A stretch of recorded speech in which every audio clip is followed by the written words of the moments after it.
Hey everyone, David Morrison back with another Tennessee opponent preview video for the 2024 Tennessee Volunteer football season.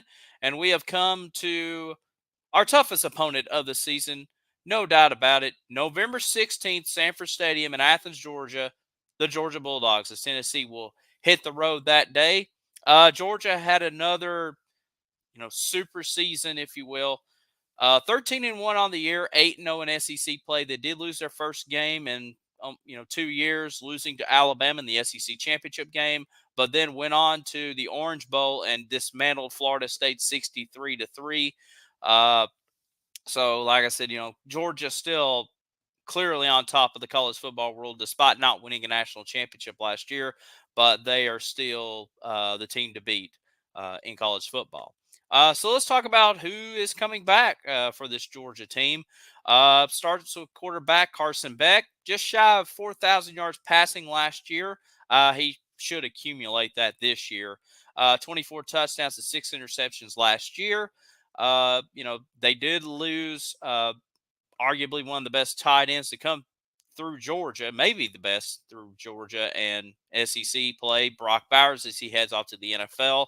But, Carson Beck does have a solid receiving room to fill that void that Brock Bowers left. And they're going to be very dangerous. And, of course, Georgia hit the transfer portal very hard this year and accumulated a lot of playmakers for Carson Beck to distribute the ball around. So, uh, before we dive into those wide receivers, we need to mention the running back, brand new running back for Georgia, and Trevor Etienne, who came over from Florida. Tennessee fans are very familiar with his run with the Gators, so now he's a Georgia Bulldog.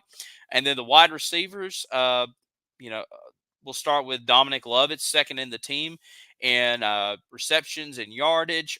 Looks like he'll probably be the solid number one for Georgia. You also got Ra Thomas and Dylan Bell returning back for Georgia. And then they end up picking up three wide receivers in the transfer portal, headlined by London Humphreys, who came from Vanderbilt, Kobe Young from Miami, and Michael Jackson III from USC. And then the tight end position where Brock Bowers played last year, that's going to be filled in with veteran tight end on this Georgia team, Oscar Delp, who now takes over that role. Probably not a downfield playmaker like a Brock Bowers is, but definitely going to be someone to be a threat in the red zone. They end up picking up a transfer from Stanford, Benjamin Urasek, also to play tight end. Four of their five starters on the offensive line return, including a plethora of 4 and 5 star offensive linemen to back them up. So obviously Georgia does not have a depth issue at all. Defensively, they did lose several to the NFL, but kind of like Alabama was for several years and still is to a certain degree, Georgia is now taking that role of, yeah, we're going to lose 10, 12, 14 guys to the NFL, but we've got that same amount that's going to fill these roles up. And then, the returning players that's now going to elevate to that next level. Talking like free safety, Makai Starks, cornerback Dalen Everett, Makai Williams on the defensive line, Nazar Stackhouse also on that defensive line, and then senior linebackers Chaz Chambliss and Smile Mundy Jr. For Georgia. Both their kicker and punter return. So, this is going to be obviously the top team in the SEC, the favorite to win the new expanded college football playoffs. And for Tennessee going into this game, and I mentioned this in the Alabama video, is like, where is Tennessee's depth going to be at this point?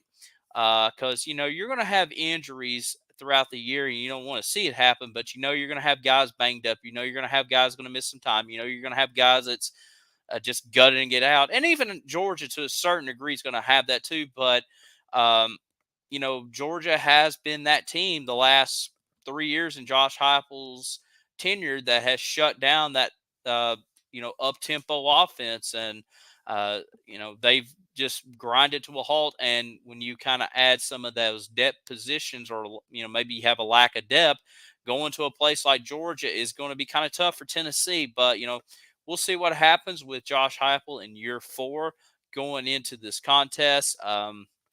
And like I said, Nico up to this point would have already played, some pretty tough road games to a certain degree. A trip to Oklahoma, a trip to Arkansas, uh, and I think there's one other I'm drawing a blank on.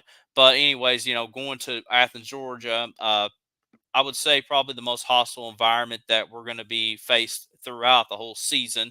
Especially depends on where Tennessee is ranked at this point. We think Georgia will still be ranked, no worse than probably third at this point of the season.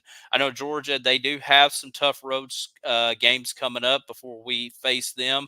A trip to Alabama early on in the year, a trip to Texas, as Texas and Oklahoma's now joining the SEC.